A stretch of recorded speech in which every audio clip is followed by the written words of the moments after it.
Hello mga kamamshi, kamusta?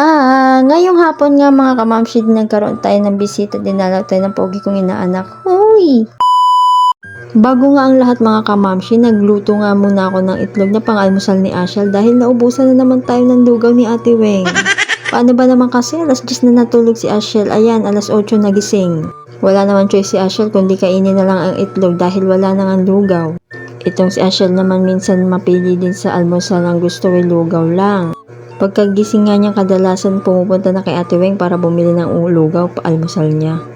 Kaya lang pagkatanghali na nagising wala na talaga matitira sa kanya. Mga bandang alas 2 na nga ako nakakain niya ng tanghalian dahil hindi ko talaga alam sa sarili ko kung bakit hindi ako makakain ng maayos hanggat hindi nakakain si Ashel. Ayun ang inulam ko, adobo, balon-balunan. Habang kumakain nga ako, nilagay ko yung plywood dyan kasi si Asha lumalabas na sa pinto. Hindi ko na mapigilan kung saan-saan na nagsisipunta.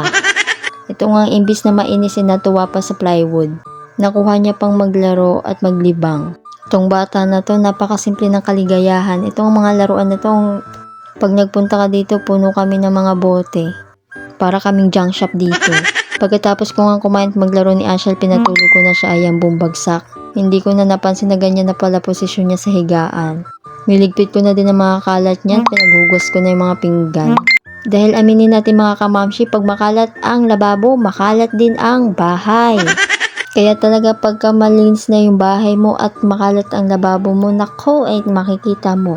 Makikita mo yung nahanap mo, char. Ito nga ng mga bandang alas 5, dumating nga yung aking kumaring maganda. At ang aking poging inaanak na kasama nila yung pinsan ni MJ. Tuwan-tuwa nga si Asha at nagkaroon nga ng kalaro. Nung kinagabihan nga, ayun, umalis na sila at nagpaasikaso naman sila mama at gusto daw nila akong gumawa ng sausawan. Sausawan ng calamares parang ulam. At dito ko na nga din sila pinakain para hindi na ako magluluto ng ulam ko. Char. Hindi, ang dahilan kasi niyan, minsan lang talaga sila makapunta dito ng gabi. Pagkatapos ko nga hiwain ng sibuyas, itinimplahan ko na ng asin, asukal, tsaka suka para perfect na ba. Pagtikim ko nga dyan, parang makatotohanan, sarap.